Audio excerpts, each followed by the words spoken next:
Bom, pessoal, boa noite a todos. Então, iniciamos mais uma conversa sobre segurança no âmbito do nosso curso de Introdução à Segurança de Sistemas e da Informação, no módulo 2. Hoje, então, nós vamos conversar um pouco sobre gestão de vulnerabilidades com a ferramenta OpenVAS, ok? Então, para essa nossa noite, nós iremos seguir a seguinte agenda, ok? Esse curso, essa conversa, ela ocorrerá comigo, sou o professor Érico, e com o Aloísio, que é aluno do curso de Engenharia de Computação aqui da Unipam de Bagé, certo? Então, nós vamos dividir a apresentação, eu vou falar um pouco mais sobre a questão da gestão voltada para vulnerabilidades, dando continuidade ao nosso último encontro, onde conversamos sobre gestão de riscos e incidentes. E depois, na segunda parte da conversa, o Aloísio vai falar um pouco sobre o OpenVAS e a experiência dele utilizando essa ferramenta, ok? Para isso, nós vamos, então, seguir a seguinte agenda, onde uma introdução que está sendo feita, depois vamos conversar um pouco sobre análise de dados, vamos ver o que é uma CVE, então, como as vulnerabilidades podem ser registradas, publicadas, e após isso passamos para o OpenVAS. Então, aí o Aloysio vai conversar com você sobre as funcionalidades, instalação, como são emitidos os relatórios no OpenVAS, e no final nós deixamos os nossos minutinhos de discussão sobre o tema da conversa de hoje, certo? Então, fiquem à vontade, questionar durante a conversa, então, que não seja um monólogo, então, todos estão convidados a participar e questionar em qualquer momento, certo?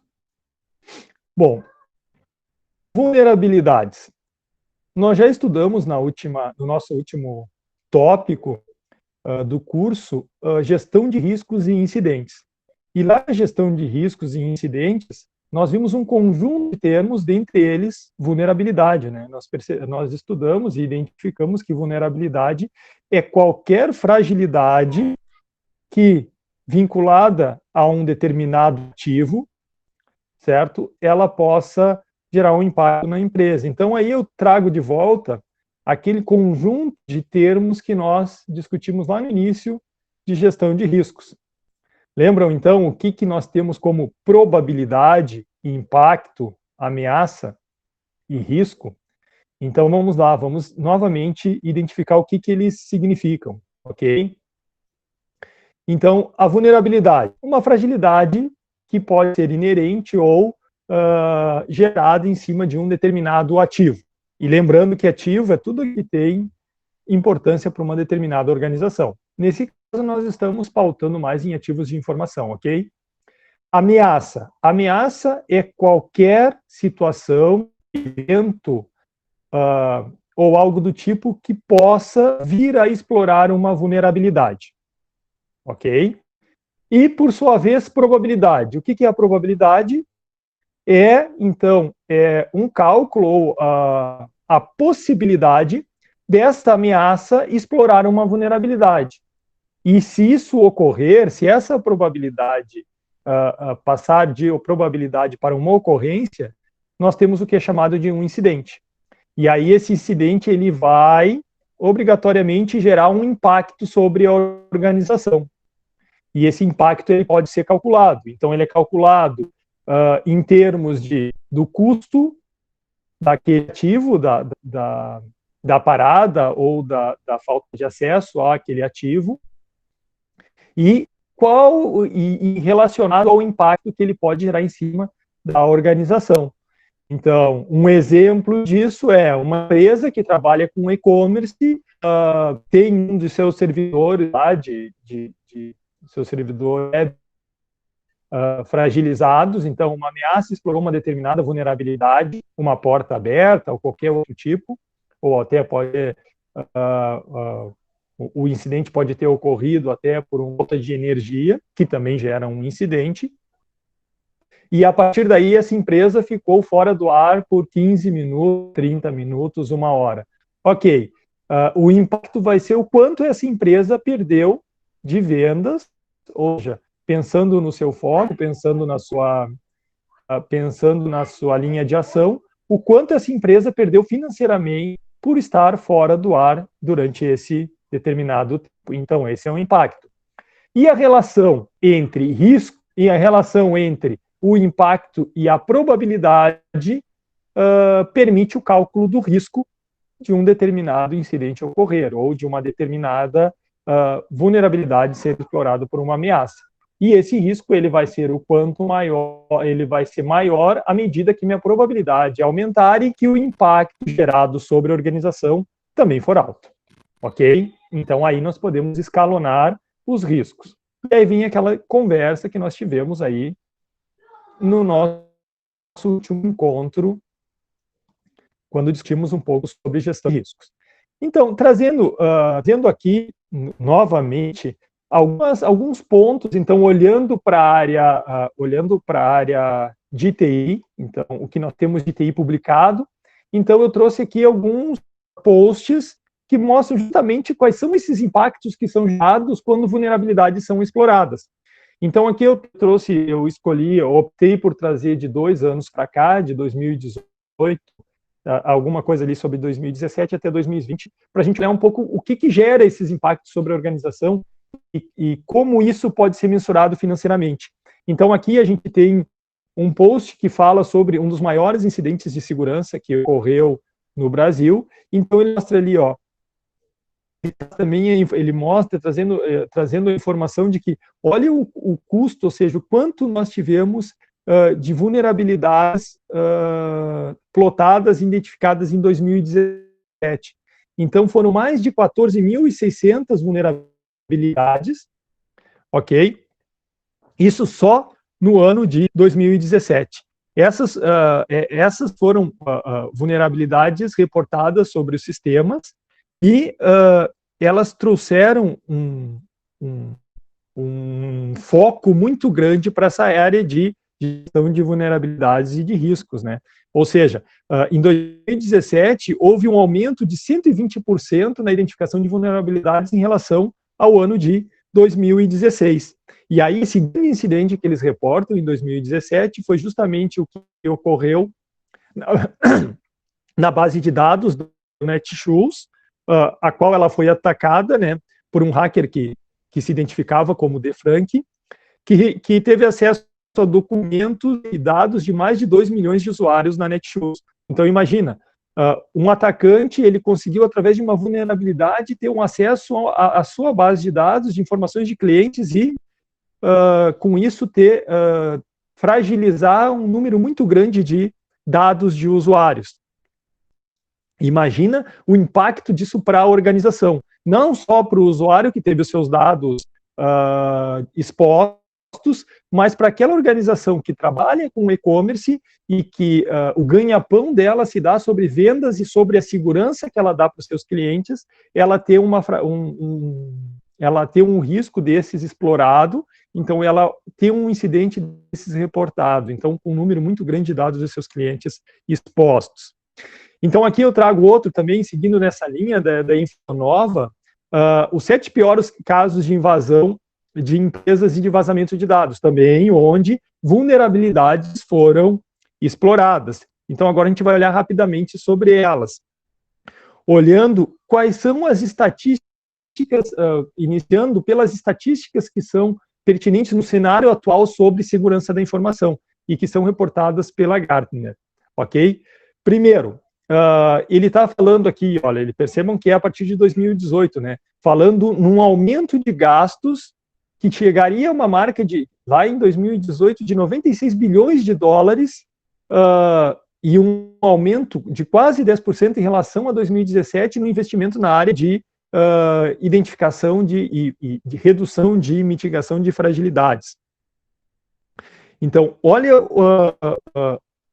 a tendência que eles apontam nesse post é que esses problemas de segurança eles poderão causar danos e perdas de até 6 trilhões de dólares ao ano, projetados até o ano de 2021. Então, percebam o custo que tem-se a questão da gestão de vulnerabilidades, a questão de incidentes e segurança da informação nas organizações. Então, ali tem uma última informação que a própria Microsoft identificou aproximadamente 200 milhões de e-mails de phishing enviados mensalmente até novembro de novembro de 2017 até 2018, até janeiro de 2018. Então, percebam o quanto os atacantes vêm tentando explorar a vulnerabilidade, sejam através de engenharia social ou do próprio uso de técnicas para fragilização de sistemas. Ok? Então, agora a gente vai mostrar alguns cases também, seguindo nessa linha, alguns cases, eu vou passar bem rapidamente, desses incidentes. Então, começando lá de 2013, então, o software Steam, da Valve Corporation, né, um software que trabalha sobre gestão de direitos digitais e plataformas digitais, como jogos e aplicativos de programação.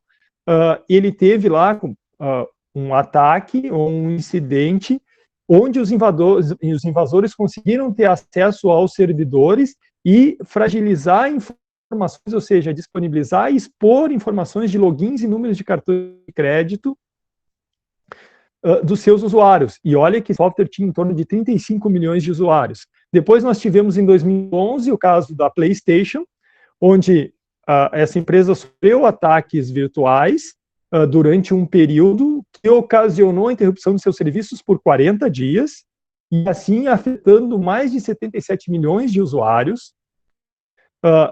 Temos também o caso reportado da Adobe em 2013, ou seja, que a Adobe teve a exposição de cerca de 152 milhões de nomes e senhas de usuários, ou seja, de dados confidenciais dos usuários, e ela ainda foi processada por isso e teve que pagar um valor de uma multa de aproximadamente $1 milhão relacionada a essa fragilidade. Em 2016, a gente tem o caso da Uber, onde um cyberataque com um poder grande, distribuído, conseguiu expor 57 milhões de usuários no mundo inteiro desse aplicativo. Então, olha, percebam a escalada do que nós estamos conversando. Desde 2011, já estamos em 2016, os softwares, as soluções vêm sendo atacadas. Novamente, aqui, 2017, o grande ataque que nós tivemos no Brasil, na Netshoes, então, onde mais de 2 milhões de clientes tiveram seus dados fragilizados. E, por último, aqui, outro grande ataque foi em 2017, onde um conjunto de empresas tiveram, olhem o número, olhem a cifra, mais de 1 bilhão e 400 milhões de dados de acessos a sites expostos através de ataques.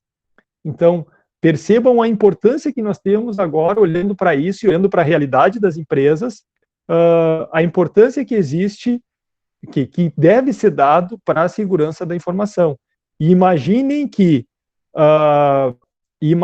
esses investimentos eles têm um retorno, embora muitas vezes não é percebido, e aí é uma questão importante da área de gestão de segurança da informação, que quando a área de gestão, a área de segurança, ela não é exposta, muitas vezes o investimento que está sendo feito nesta área, no escritório de segurança, não é percebido pelos gestores da organização, ou seja, eles em algum momento podem enxergar que aquele investimento é muito alto, visto que não está tendo retorno. E aí, lê do engano, pois não existindo exposição, não existindo fragilidade, significa que os sistemas estão seguros, então é ao contrário. Aí nós temos um padrão de segurança forte, contudo, essa é digamos assim, é um dilema comum dessa área de segurança, ok? E aí nós temos, por último aqui, o caso do Facebook, né, que admitiu o vazamento de dados, né, demorou, mas admitiu, onde houve a exposição de dados de mais de 87 milhões de usuários. Então, percebam, né, são vários casos que a gente vem reportando, e existem ainda milhares de casos que não são informados e que não são divulgados. Seguindo, quais são os objetivos, então, entendendo isso e agora, chamando atenção para essa importância, quais são os objetivos da análise de vulnerabilidades? Então, os objetivos estão bem claros aqui. Primeiro, identificar e corrigir brechas nos sistemas, deixar os sistemas robustos, alterar e, a partir disso, ou como consequência disso, alterar e melhorar a configuração de todos os sistemas que estão rodando na organização. Implantar soluções de segurança que atendam às demandas daquela área de negócio, daquela área de TI e do mercado onde ela é vida. Pensar em soluções automatizadas que garantam a contenção dos ataques.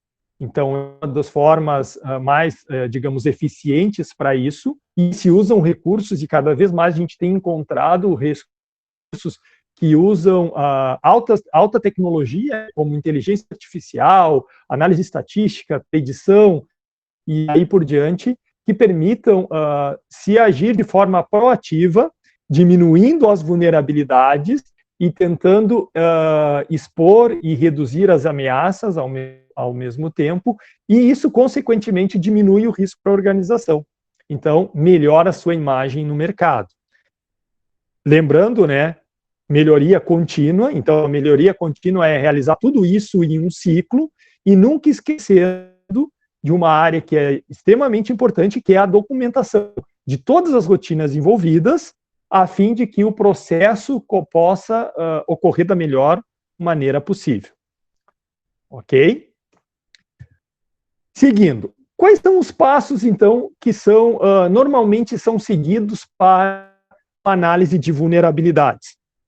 Então, normalmente, seguem-se um conjunto de passos e vocês vão encontrar esses passos semelhante ao que nós estudamos lá em gestão de riscos, olhando para as normas, onde a norma diz o que deve existir para apontar que a gestão de riscos ou a gestão de incidentes ocorre. É a mesma coisa na área de gestão e análise de vulnerabilidades. Existem normas, existem padrões que dizem ou que apontam para o que deve existir, mas nunca como deve ser feito.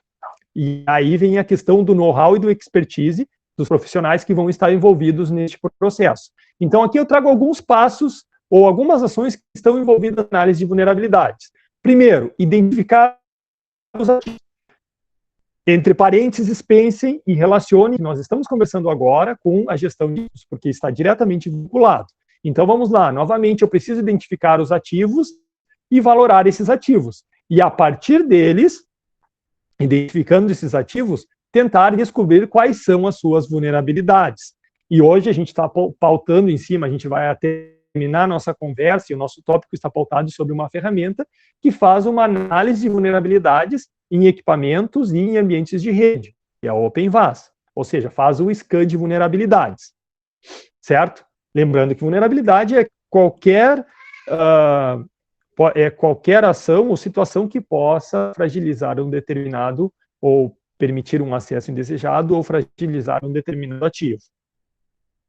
Então, além do scan, nós temos o pentest, né, ou seja, testes de invasão, que estão em alta hoje, ou seja, devido, digamos, a esse grande uso e globalização dos sistemas de comunicação e estando eles fortemente calcados sobre a internet, sobre padrões de criptografia, sobre padrões de transmissão de dados. O pentest hoje ele vem como uma ferramenta muito útil para garantir, ou seja, para validar que o meu padrão ou que os padrões de segurança que eu estou utilizando são viáveis, ou até mesmo para identificar vulnerabilidades.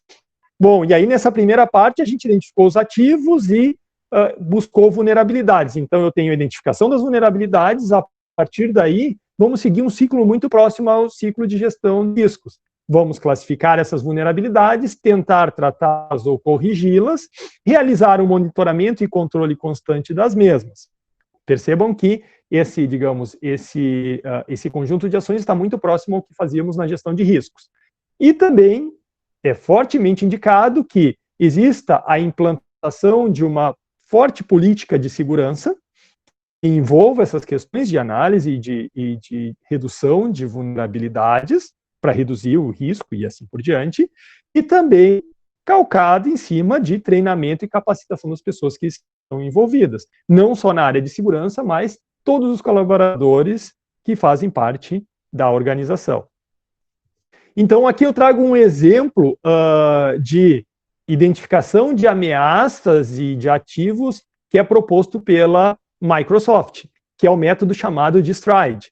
O que é o STRIDE? É a análise ou a percepção de um conjunto de ameaças que podem fragilizar ou que podem aumentar o risco sobre os meus ativos. Então, quais são essas ameaças? Então, o método STRIDE, ele está justamente, a sua sigla está adicionada ao nome das ameaças. Então, a gente tem o que a Microsoft define, que devem ser avaliadas, que devem ser identificadas e quantificadas em um score de 1 a 10, essas ameaças percebidas nos seus sistemas. Então, ela está calcada sobre o roubo de identidade ou falsificação, a violação ou adulteração de dados, o repúdio de transação, divulgação não autorizada ou exposição da informação, ataques de DOS, né, de negação de serviço, e a elevação de privilégios, que é conseguir ter acesso a um determinado sistema e ir até o seu nível de administrador ou root do sistema e, a partir daí, ter acesso a toda a plataforma.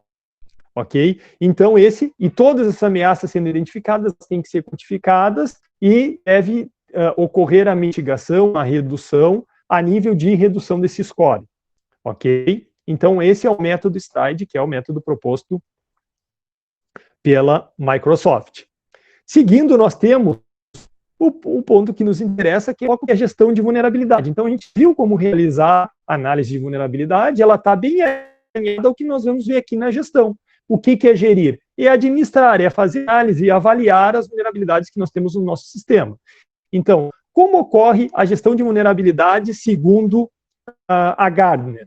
Então, a gente tem ali, nosso primeiro passo, identificar a vulnerabilidade, e a partir dessa identificação, nós vamos ter 3 ações de decisão possíveis. Então, a primeira é remediada essa vulnerabilidade identificada? Se sim, aplicamos a correção e validamos, ou seja, vai diminuir o score e vai diminuir o risco daquela vulnerabilidade ser explorada. Se ela não pode ser remediada, ela pode ser mitigada? Se sim, implantarei os padrões para mitigação, né? Ou seja, para a redução dessas vulnerabilidades. Se ela não puder ser mitigada, ou se a avaliação sobre ela definir que o custo, o impacto dela é muito baixo, que não vale a pena o investimento sobre obrigação, nós vamos para a aceitação. E percebam que a aceitação do risco é a aceitação daquela vulnerabilidade. Então, a partir daí, nós vamos ou aprovar essa exceção, ou seja, o custo não vale a pena, o impacto da exploração dessa vulnerabilidade é muito baixo sobre o sistema em relação ao custo da sua mitigação. Então, nós só registramos e voltamos ao nosso ciclo de gestão. Então, aqui, voltando, toda gestão é um ciclo. Ok? Entendendo o que é gestão de vulnerabilidades, nós passamos agora para as CVEs. O que são as CVEs? As Vulnerabilities and Exposures. O que são elas? São a identificação de vulnerabilidades comuns e exposições. E aí, a CVE, qual é a necessidade ou qual o intuito das CVEs? Então, a CVE é um banco de dados, um repositório, que foi implementado lá no final da década de 90, em 1999, pelo MITRE, que tem como intuito receber ou registrar vulnerabilidades que são identificadas nos sistemas computacionais, nos sistemas de informação, e a partir daí servirem de base de entendimento e de conhecimento para quem vai trabalhar nessa área, ok? O registro de uma CVE, ele é feito de forma relativamente simples. A CVE é um número, então a gente tem os exemplos das CVEs aqui, é o número onde eu tenho a CVE, a sigla CVE, o ano e a identificação de qual é aquela CVE. Elas são registradas por quem? Pelas CNAs. E o que são as CNAs? São organizações, que são chamadas de organizações federadas, que possuem o perfil ou a autorização para o registro das CVEs. Então, a CVE ela vai ter esse número, essa característica, e ela vai ser registrada pela organização. Então, para quem fez ali, para quem já fez as nossas atividades formativas, já viu lá que tem algumas questões sobre como consultar a CVE, acessar o acesso ao Mitre, verificar a CVEs. Vocês vão perceber lá que existem as árvores da CVEs a partir das suas CNAs, que são as empresas que registram a CVE. Então, eu tenho CVEs registradas com vulnerabilidades, exposições registradas pela Dell, pela IBM, pela Microsoft, pela Cisco, e por todo um conjunto muito grande. Então, se eu não me engano, são em torno de 190 CNAs, que são essas empresas que possuem esse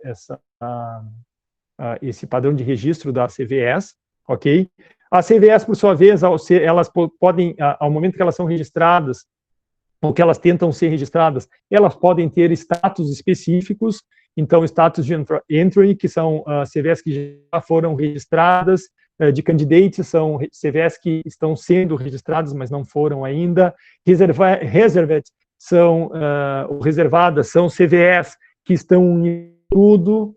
Disputed são CVEs, e quando eu falo em CVEs, são vulnerabilidades, tá, pessoal? São vulnerabilidades ou CVEs que estão sendo analisadas, ainda que não foram autorizadas a sua publicação, e rejected ou rejeitadas são aquelas vulnerabilidades que não foram ainda, as CVEs que ainda não foram registradas ou que não foram aceitas, ok? E, por sua vez, para a gente encerrar essa visão de CVEs, existem o que são chamados scores das CVEs. O que são esses scores? Os scores são a quantificação ou a definição da situação da CVE. Então, elas podem ser caracterizadas ou registradas no seu score como crítica, importante, moderada ou baixa. Então, aí vem da situação que aquela CVE está registrando. Então, crítica, quando uma determinada vulnerabilidade permite que o atacante ocupe ou faça uma escalada de privilégios e tenha acesso a todo o sistema. Importante é quando ela pode ter acesso específico a determinadas áreas do sistema. Moderada é quando ela pode ser mitigada. Baixa é quando ela não tem um impacto e não se aplica quando ela tem um nível muito baixo. Ok? Então, basicamente, nessa nossa conversa de 20 a 25 minutos, nós conversamos pontualmente sobre todas as características básicas sobre gestão, sobre análise de vulnerabilidades e gestão de vulnerabilidades, identificando quais são as CVEs, identificando o que são CNEs e como as CVEs são implementadas. Ok? Então, aqui eu trago para você, só para encerrar essa parte de CVEs, um print do Mitre, lá onde nós encontramos. Então, obrigatoriamente, aconselho vocês a darem uma olhada na página do Mitre, e já dando um spoiler, é questão de prova, então é questão de avaliação, entender aí como é que se faz uma consulta no Mitre. Ok, pessoal? Então, isso, eu encerro essa primeira parte da fala, e aí eu vou convidar o Aloísio para, a partir de ela, falar um pouco sobre o OpenVAS. Alô? Ok? Contigo, Aloísio. Boa noite, tudo bem, pessoal? Estão me escutando direitinho? Bem, vou começar a apresentação aqui do OpenVAS, né? Bem, o OpenVAS é um framework, é um software para análise de vulnerabilidades. É um framework open source, baseado no Nessus. Ele é utilizado para analisar servidores, redes, Wi-Fi e os dispositivos que estão nessa rede. O OpenVAS ele é uma ferramenta muito simples de ser usada, né, por causa que ele tem uma interface gráfica, a Greenbone, que facilita muito o uso. Eu já usei algumas outras ferramentas, né, com esse mesmo objetivo, que não tinha interface gráfica, daí dificultava bastante na hora de realizar os scans. Bem, o OpenVAS, basicamente, para realizar uma análise, só preciso inserir um endereço da IP, podendo ser da rede ou de um dispositivo, que a partir desse endereço ele consegue ver as vulnerabilidades encontradas. Por exemplo, pode ter portas abertas, que são as mais simples, assim, ou algumas vulnerabilidades um pouquinho mais com nível um pouquinho mais de atenção. Na própria interface do OpenVAS, do Greenbone, ele tem a opção de scans, e dentro dessa opção é um pouquinho chato, talvez, para encontrar onde fazer essa análise, né? Porque ele fica 3 ícones no canto esquerdo da ferramenta. Daí no segundo ícone, que é um íconezinho roxo, ali a gente clica para realizar um scan, que é no Advanced Task Wizard, o nome, se eu não estou enganado. Daí dentro desse scan a gente insere o IP e também é possível ver que tem alguns tipos de possíveis scans que a gente pode realizar. Não é somente um scan, tem vários. Tem uns que são mais rápidos, mas porém mais simples, e tem uns que são mais completos, que demoram mais tempo, mas também conseguem analisar totalmente a rede e trazer mais vulnerabilidades.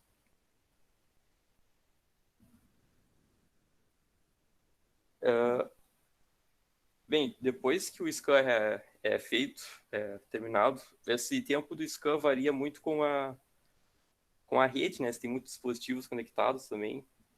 Sim, então, se é uma rede um pouquinho menor, como é que eu vou mostrar aqui nesse tutorial, ele é um pouquinho mais rápido, mas então dependendo da quantidade de dispositivos, ele pode demorar mais, e também a vulnerabilidade encontrada neles, né, pode aumentar. Depois que o scan acaba, ele é gerado um relatório com gráficos contendo as vulnerabilidades encontradas, o grau de ameaça de cada uma, podendo ser como high, alto, médio ou log, só sendo apenas um aviso.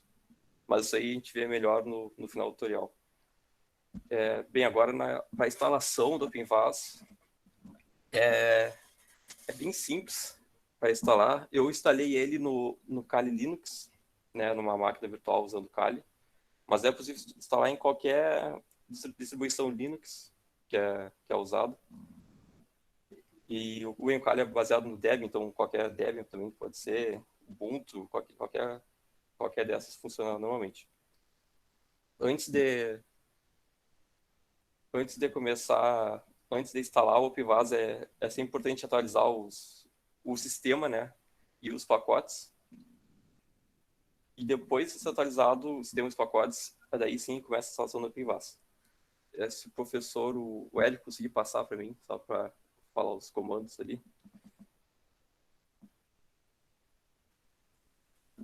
Que tem as imagens com os comandos, mas... Aloysio, tu pode, à medida que for passando, só tu me informar aí no slide, não tem problema. Tá, tranquilo. Aqui tem a... Bem, para instalar o OpenVAS, é tranquilo, é só utilizar o apt-get install OpenVAS. Se vocês forem instalar no Kali, a senha padrão do Kali Linux, pelo menos nessa nova versão, é Kali, né? Usuário Kali, senha Kali. E é preciso informar, porque a gente usou o sudo. Então tem que informar a senha padrão. Bem, depois que a gente usa o comando, ele vai pedir para baixar os pacotes, né, necessários. Daí é só digitar S com letra maiúsculo, que daí já pula todas as outras perguntas também e baixa tudo automático. E depois que termina de realizar o download, essa parte não é muito demorada, preciso configurar o OpenVAS.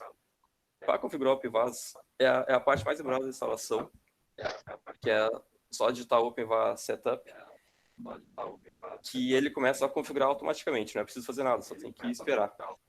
Essa parte demora um pouquinho mais. Depois que a instalação é finalizada, é fornecida uma senha. Essa senha é gerada aleatoriamente. Essa senha é usada para realizar o login na interface gráfica que eu falei anteriormente. Pode passar aí, professor.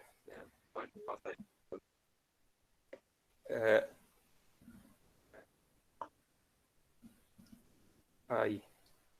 Bem, essa senha aí é importante salvar no documento de texto, algo assim, porque é com ela que a gente usa para logar a interface gráfica. Bem, quando é terminada a instalação do OpenVAS, ele é iniciado automaticamente. Mas nessa última versão do Kali, que eu estou utilizando, ele está dando um erro, né, logo após terminar a instalação, mas é um erro extremamente simples, não é nenhum erro, é mais um aviso, que quando ele inicia automaticamente, ele tem que abrir o browser, né? Então, quando ele termina de instalar, ele não está conseguindo abrir o browser, só que a única coisa que precisa para solucionar esse problema é só entrar no endereço que é a execução da interface gráfica, que é passada na instalação também, que é logo embaixo, onde é passada a senha, aqui em cima, quer dizer, ele passa o endereço, que é um endereço localhost, né? É na própria máquina ali, com a porta, tudo. Então, a única coisa que precisa é copiar o endereço e abrir o OpenVAS manualmente. E tem também o comando OpenVAS Start, que é porque quando a gente termina de instalar o OpenVAS, ele é iniciado automaticamente, né? Como eu falei. Mas caso você queira utilizar outra hora, né, que não seja instalando, tem que inicializar ele. Para inicializar, é só digitar o OpenVAS Start, que começa normalmente. E pode dar o erro também. Esse erro pode dar bastante vezes. Então é só fechar o erro assim e entrar pelo navegador mesmo, digitando o endereço que é fornecido. Se quiser, pode passar, professor.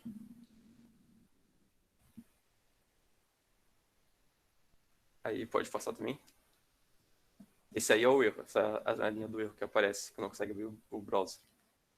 Bem, então o endereço para colocar no browser é o localhost ali mesmo, com a porta, e vai abrir a interface gráfica do OpenVAS. Depois que abrir, é só digitar o usuário padrão é admin, e a senha é aquela gerada anteriormente, por isso que é importante salvar ela. Agora pode passar. Depois disso, o OpenVAS está instalado, e é só usar ele, é bem tranquilo, a instalação é rápida, não demora muito tempo.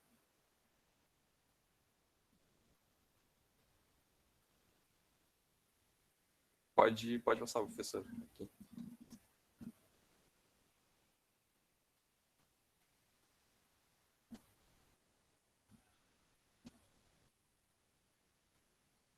Aí, tá. Agora, para a gente gerar o relatório, né?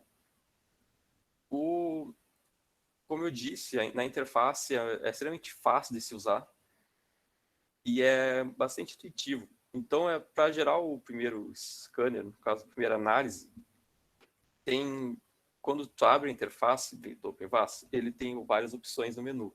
Então, eu só preciso ir em scans e depois, dentro de scans, em tasks. Dentro de tasks, como eu falei anteriormente, tem 3 ícones no canto esquerdo da tela. E aí que tu vai fazer, que a gente faz a análise. No ícone de Advanced Task é aberta uma janela, ou também pode simplesmente entrar no Task, que é uma janela um pouquinho mais simples, que é o que está nessa imagem aí. Nessa janela é só digitar o IP, tanto faz, pode ser o IP eu fiz com meus dispositivos, do roteador também, e começar o scan. Esse scan é o mais simples possível, não tem muito mistério. Esse é o vai rápido e o mais simples, é que não acha muitas vulnerabilidades. Pode passar, professor.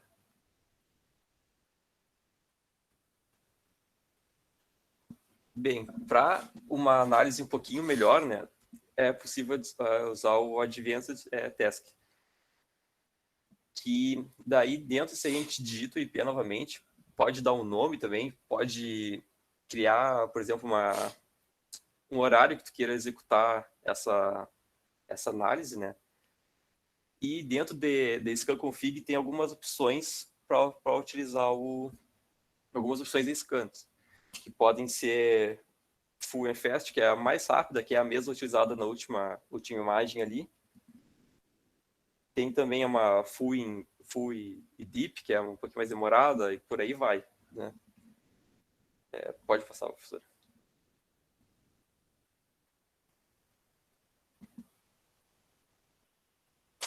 Nesse tutorial, eu escolhi a Full and Fast, né?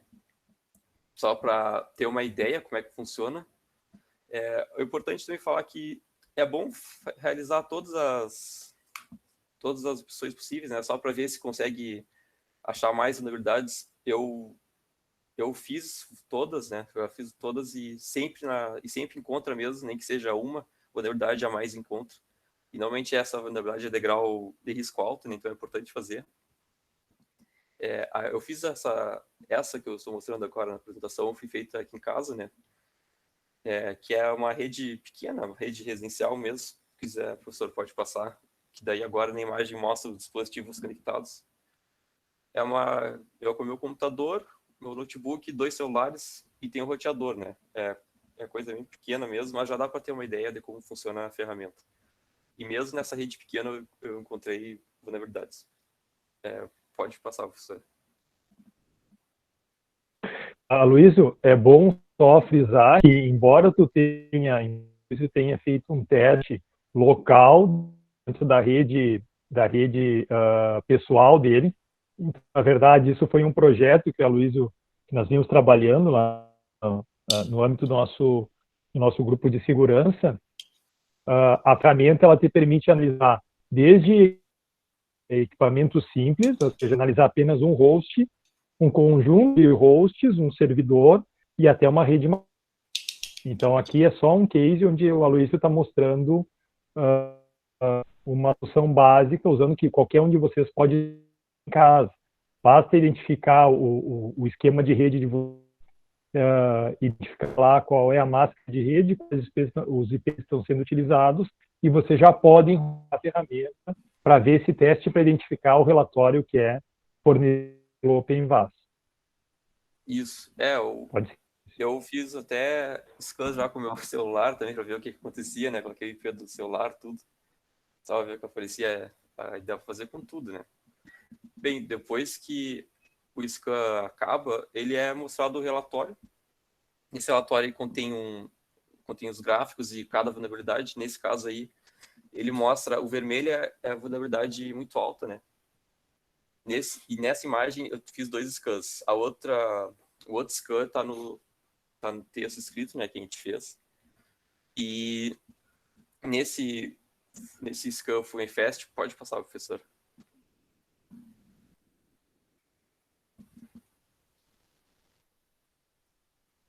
Foi encontradas essas vulnerabilidades, né? Bem, como eu falei, são 3 tipos, né? High, Medium e Log. Sendo que cada vulnerabilidade, ela, quando clicado nela, é explicado é explicado a vulnerabilidade, né, o porquê dela, e também algumas dá dicas de como corrigir, principalmente as degrau mais altas. As de log, normalmente são problemas de, por exemplo, porta aberta, alguma coisa assim. Se eu não me engano, nesse meu scan, ele deu um problema de log por causa que o meu OpenVAS, por exemplo, ele fechou uma porta que estava aberta, né? Isso pode aparecer também. Nesse caso aqui apareceu 2 no nível high e uma do tipo médio e o resto, as 12, foram tipo log. Foram 15 vulnerabilidades no total. Pode passar, professor.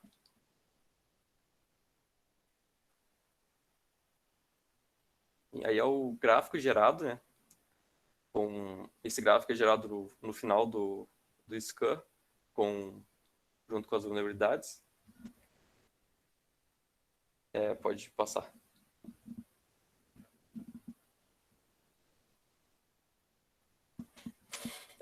Bem, aí, como eu tinha falado antes, cada vulnerabilidade encontrada é explicada, né? Com informações de como pode ser resolvido e o que também ela pode trazer, né? Pode afetar a rede.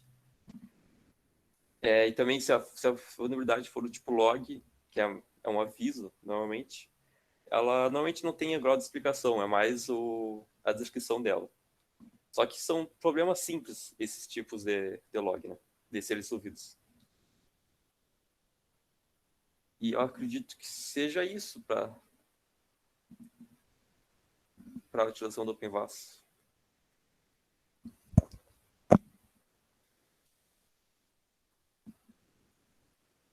Acho que é isso, né, professor? Bom, pessoal, então...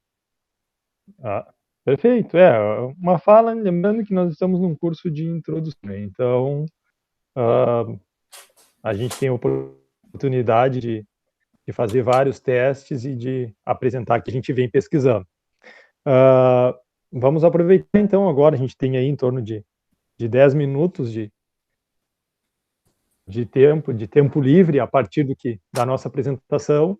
Então, vamos ver se alguém tem alguma questão.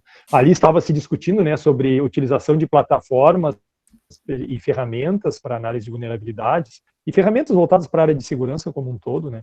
É claro, a gente tem várias ferramentas que são implementadas, as proprietárias são as que rodam mais na plataforma Windows, que foi uma das questões levantadas. Normalmente, e as ferramentas mais poderosas, digamos assim, que nós temos acesso e que são open, são free, são ferramentas que rodam sobre a plataforma, sobre a plataforma Linux. Aí o Dudu está dizendo que tem uma versão de OpenVAS para Windows, eu não sei, tu já viu essa versão, Aloysio? Eu pessoalmente não. Eu nunca tentei, eu procurei um pouco, mas não achei. Eu não sei agora, né, quem sabe com o terminal integrado que tem do Linux, né, com o subsistema do Linux no Windows, quem sabe dê para utilizar.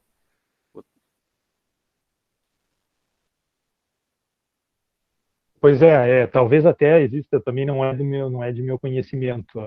Eu já usei o OpenVAS. Assim, eu comecei, o meu primeiro contato que eu tive com análise de vulnerabilidade foi lá em torno de 2007, 2008, com a ferramenta Nessus, que digamos, eu chamo o Nessus o pai do OpenVAS, porque o OpenVAS ele surgiu depois, quando o Nessus fechou o grupo, fechou a ferramenta e ela passou a ser proprietária, sendo cobrada, surgiu o projeto OpenVAS, e ele é muito semelhante ao Nessus, e a partir daí ele se tornou referência para essa análise de vulnerabilidade. A gente consegue fazer muita coisa sobre essa ferramenta, mas até então ela é usada sobre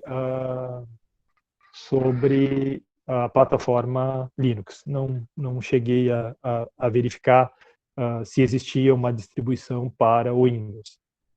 Até porque, na maior parte das nossas ações, quando a gente está pensando em tecnologia de segurança, a gente acaba fatidicamente usando o Linux como um sistema operacional, por ele ser aberto e por a gente conseguir implementar um conjunto de soluções e de aplicações tendo mais, digamos assim, domínio sobre o que está se fazendo, diferente do Windows.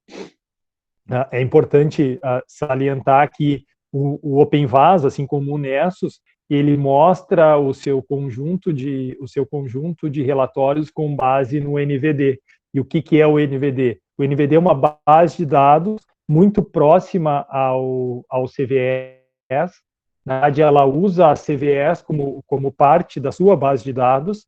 Então, as CVS elas começaram a ser reportadas, registradas lá no final da década de 90, e o NVD, a base de dados, começou a ser construída a partir de 2005. Ela usa a CVE como parte da sua base de dados, mas também tem mais informações sobre as vulnerabilidades. E percebam que o OpenVAS, o Nessus e ferramentas desse tipo fornecem relatórios com base nesse NVD, nesse repositório. Então, elas identificam as vulnerabilidades e elas já te dão como saída um relatório que aponta a vulnerabilidade identificada e também alguns têm até as possibilidades de mitigação dessas vulnerabilidades. Então, por isso é uma ferramenta tão, digamos assim, tão poderosa. Aí, seguindo, né, quando 2008 foi o primeiro contato que eu tive com o Nessus, foi quando eu conversando com um especialista de segurança, me apontou que a empresa que ele trabalhava fornecia o serviço de análise de vulnerabilidade para outras organizações, e quando eu fui olhar o que era que eles estavam fornecendo naquele momento, na verdade era o Nessus, como uma ferramenta que era uma ferramenta aberta, configurada com seus relatórios traduzidos do inglês para o português, e eles simplesmente pegavam uma máquina, instalavam o Nessus codificado, colocavam na rede lá da empresa ou da organização e deixavam ele rodando por 24 horas, 48 horas, e depois disso coletavam esses relatórios, analisavam e entregavam como uma análise de vulnerabilidade, o que hoje é totalmente passível de ser feito com o próprio OpenVAS. Então, quem está interessado em fornecer serviços, por exemplo, de análise de vulnerabilidade, pode estudar o OpenVAS, fazer modificações, lembrando, né, como funciona a licença, né, a licença free dessa aplicação. Vocês podem fazer modificações nela e realizarem atividades de análise de vulnerabilidade. Não sei o quanto isso custa hoje, o quanto poderia ser um serviço cobrado para quem pensa em trabalhar nessa área, mas eu lembro que ali pela volta de 2010, uma análise de vulnerabilidade, que era isso, colocar a ferramenta a rodar, ela tinha um custo inicial de R$ 1.500, se eu não me engano, isso há 10 anos atrás. Então hoje eu não sei o quanto pode ser cobrado, mas é uma ferramenta bem interessante de ser utilizada. Assim, pensando, né, hoje a gente tem um conjunto muito grande de dispositivos conectados, smart houses,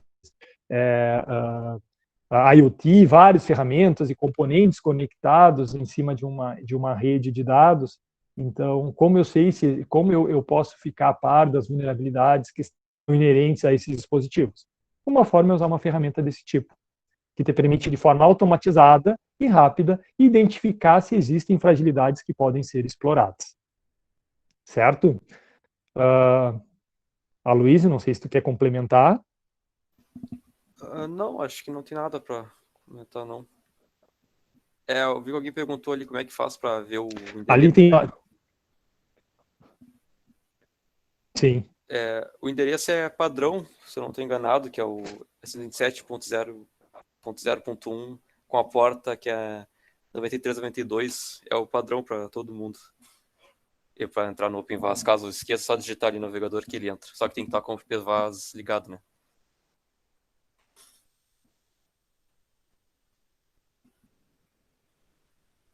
Pergunta ali, Aloysio, do Robert, né, em relação a... Não sei se chegou a ler a pergunta dele, com a questão do trabalho remoto, né, nesse momento de pandemia, é interessante manter um OpenVAS numa DMZ, numa área desmilitarizada, para teste de vulnerabilidades em ativos que estejam fora do ambiente físico da empresa. O que tu acha, Luiz? Tu como especialista aí na ferramenta? Especialista. Eu acho que não tem por que não, né? Se vai ajudar, não vejo por que pode ter algum problema. É sempre bom se prevenir, né? Mas... O grande ponto que eu identifico só nessa ação, Robert, é justamente a questão de infraestrutura. Tu vai ter que configurar o teu sistema para permitir essas conexões, ou seja, tu vai estar conectando dispositivos que vão estar fora do teu ambiente, então talvez tu venha a ter problemas justamente em equipamentos de proteção de borda, como faro, como ferramentas desse tipo que vão estar configuradas, então tu vai ter que ver como criar exceções dentro dessas regras que vão estar configuradas para que a análise possa ocorrer. Lembrando que a gente está trabalhando em cima do protocolo, que é TCP/IP, então a gente está trabalhando em cima do protocolo de rede padrão. Então, tudo que eu tenho de recursos de bloqueio na minha rede vão bloquear as análises que estão sendo realizadas.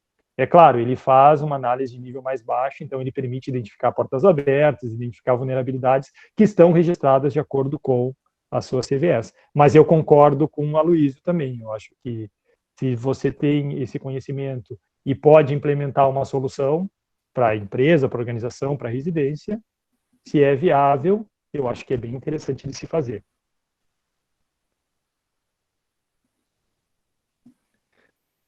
Renato, pelo que eu saiba, perguntando sobre CNAs, pelo que eu sei, eu acredito que talvez o CERT seja uma CNA. Eu não sei se o CERT-BR se ele pode registrar uma CVE. Dá para a gente pesquisar. Eu não sei se te dizer se temos a nível de Brasil. Realmente foi uma coisa que eu nunca pesquisei. Até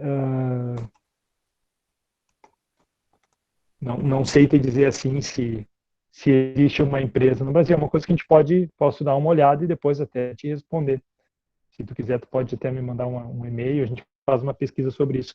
Não sei se tu já viu alguma CNA no Brasil, Aloysio, ou não. Pois é, eu nunca vi também. Não vi nada parecido. A gente tem, por exemplo, quando a gente olha lá na árvore na árvore da CVS, lá tu vê as empresas, seus registros, tem empresas multinacionais, mas não que existem, que possuem sede no Brasil, mas não sei se uma específica brasileira. Não sei se alguém que está participando do curso tem essa informação. Nesse momento, não. Até fiz uma pesquisa rápida aqui enquanto a gente está conversando, mas não encontrei nada. Posso até dar uma olhada na página do MIT para ver se tem alguma coisa, mas não de saída assim. Vou dar uma olhada e depois retorno. Aí posso te dar uma posição mais correta. Jacob, ela é pergunta do Barata aí. Acho que é interessante para te responder. Como filtra os falsos positivos? Como assim? Tá, então, na verdade, o que eu entendi a pergunta do Rafael é a seguinte: como eu vou fazer a filtragem ou identificação de falsos positivos? O que são falsos positivos para quem está começando? Quando a gente faz uma análise de ambiente de rede ou de vulnerabilidades, ou análise de risco, nós poderemos nos defrontar com falsos positivos e falsos negativos. Um falso positivo é como está fazendo uma análise de vulnerabilidade e ficou uma determinada fragilidade. Só que foi um erro, não é uma fragilidade. Ou ele já foi corrigido por algum motivo e o sistema encontrou ele de forma errônea. Então, como é que eu vou tratar isso? Assim como um falso negativo. Um falso negativo eu fiz a análise e me mostrou que o meu sistema está seguro quando uma determinada vulnerabilidade está presente. Bom, o que nós podemos fazer com falsos positivos? Pode falar. Não, é que não sei se se encaixa, mas aqui na própria descrição da vulnerabilidade, no próprio Pinvas tem a descrição da vulnerabilidade, né? Então é só dar uma lida ali, porque eu, por exemplo, como eu falei antes, tive um log, né? Um aviso só, e eu fui ver que era de porta aberta, não sabia o porquê, mas depois eu descobri que foi o próprio Pinvas, né? Que fechou aquela porta para ele executar, então talvez dando uma lida assim na própria descrição ajude um pouco.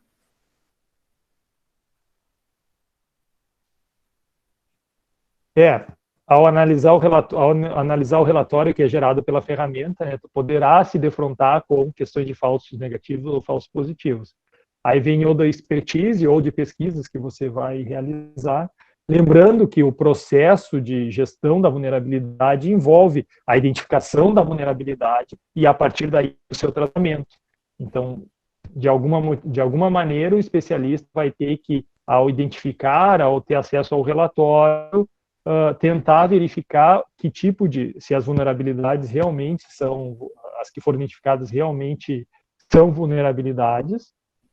Pode ser através do Mitre, pode ser através de outros repositórios do próprio NVD, e a partir daí tomar as ações necessárias. É claro que pode ocorrer de você identificar, perder tempo em cima de um determinado ticket ou de uma determinada saída no relatório e ela não for válida, e ela, por algum motivo, ser um erro. Mas, é claro, na minha opinião, eu acho que se trabalha mais com a questão do know-how, do expertise e de como você vai organizar o seu processo para identificar a partir da listagem de vulnerabilidades, da identificação, verificar se realmente é uma vulnerabilidade ou não.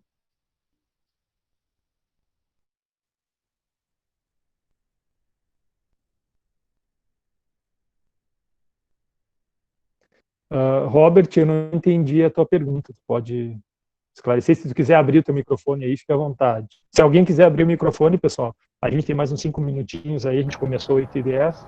Então vamos até 9h10. Boa noite aí, pessoal. Não, na realidade, assim, é em cima do comentário da pergunta que foi feita se é ou não vulnerabilidade, falso positivo. Na realidade, o que eu entendi é que o que eu entendo do OpenVAS é que ele indica como vulnerabilidade, eu considero como sendo vulnerabilidade, mas tem algumas coisas que a gente aceita ou não. Tem algum serviço que você roda dentro da sua rede que precisa ficar com a porta aberta, É uma vulnerabilidade? É. Pode ser explorada? Pode, mas se tem necessidade de manter aquilo aberto, você não considera como algo que venha a ser grave. Aí depende aquela questão do valor, do que você vai ganhar, que você vai perder com aquilo ali. Mas não deixa de ser uma vulnerabilidade. O meu entendimento é esse, entendeu? Não é que não é uma vulnerabilidade, não se trata, por exemplo, de um falso positivo, como é a questão do antivírus. Realmente, o antivírus pode acusar alguma coisa que não seja vírus. Mas no caso do OpenVAS, não. Eu acredito que tudo que é registrado na internet, nos órgãos responsáveis, é uma vulnerabilidade, mas você pode aceitar ou não. Então, é considerar realmente como sendo a vulnerabilidade.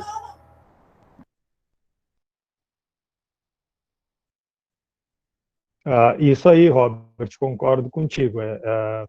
Na verdade, a gente vai, ao fazer a gestão, a gente vai identificar se aquela vulnerabilidade, sendo uma vulnerabilidade, então o que é a vulnerabilidade?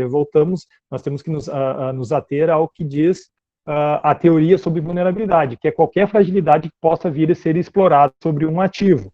Então, agora, se eu opto por usar um determinado sistema que possui uma vulnerabilidade conhecida, e eu sei que aquela vulnerabilidade está lá, mas para mim a necessidade de utilização daquele sistema, daquela solução é muito maior do que o risco envolvido com aquela vulnerabilidade, aí nós vamos seguir, e por isso eu voltei nessa imagem da gestão, nós vamos seguir aí o nosso fluxo e vamos tratá-lo como uma aceitação de risco, ou seja, vai ser uma exceção, a gente está aceitando por força maior, porque o impacto é muito pequeno, porque o risco é baixo, ou porque a probabilidade de uma ameaça explorar aquela vulnerabilidade também é muito baixa. Então, a partir daí, eu poderia aceitar. Eu remeto só à questão do falso positivo. Por exemplo, eu tenho uma determinada CVE, uma determinada vulnerabilidade registrada, que ela está inerente no sistema, mas eu também tenho o próprio sistema, a partir de um patch, tem uma solução de proteção para aquela vulnerabilidade. O meu sistema, o OpenVAS, a aplicação em si, ela pode identificar a vulnerabilidade, mas não ter o conhecimento de que eu tenho uma solução que está por aquilo. Isso vai ser um falso positivo para mim enquanto gestor, porque eu sei que está lá, mas ele não vai gerar nenhum impacto sobre a organização. Algo do tipo. Mais alguma pergunta, pessoal?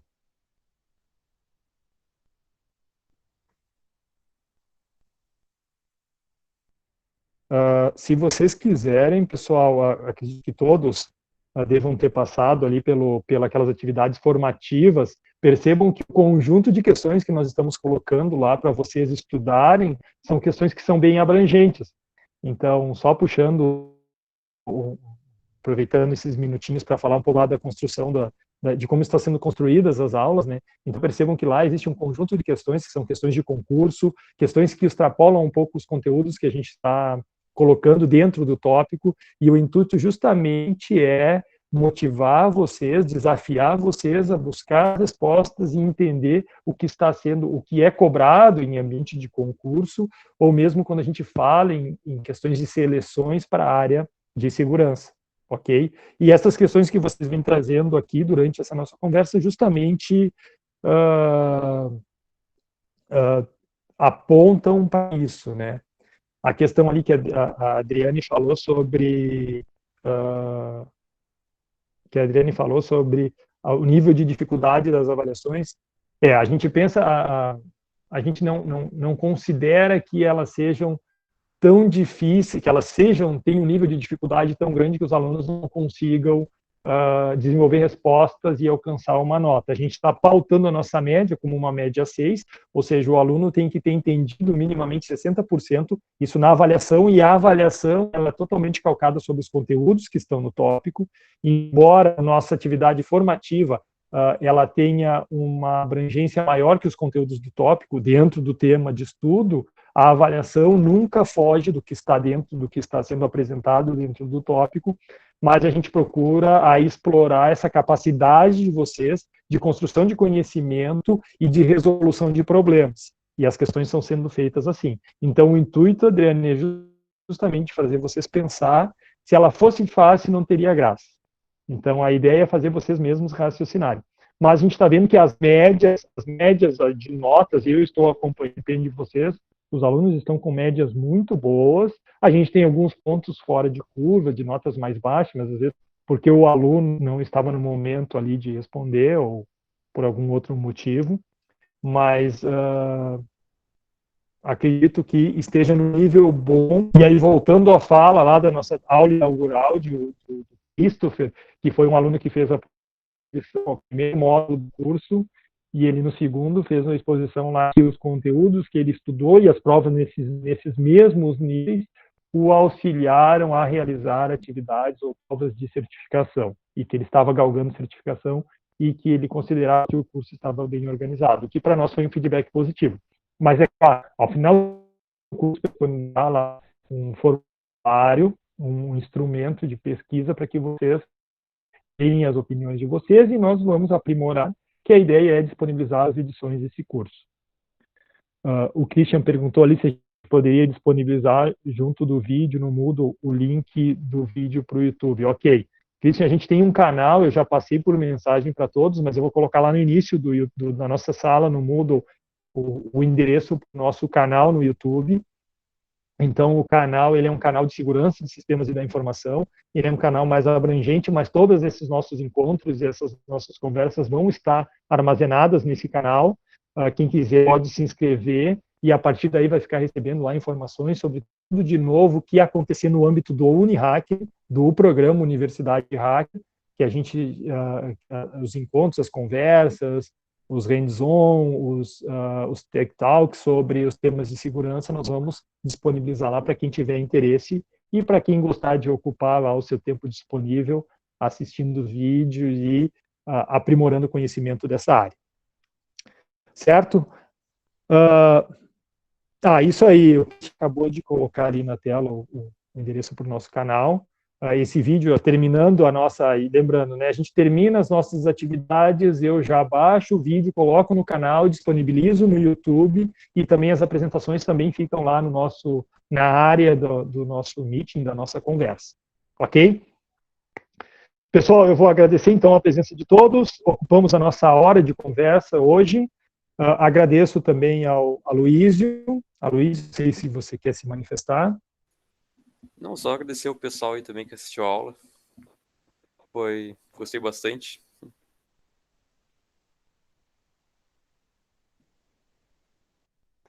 Então tá, o Aloysio, ele é um aluno do curso de Engenharia de Computação, como eu apresentei, ele trabalha comigo no curso, no nosso grupo de Segurança de Informação e de Sistemas.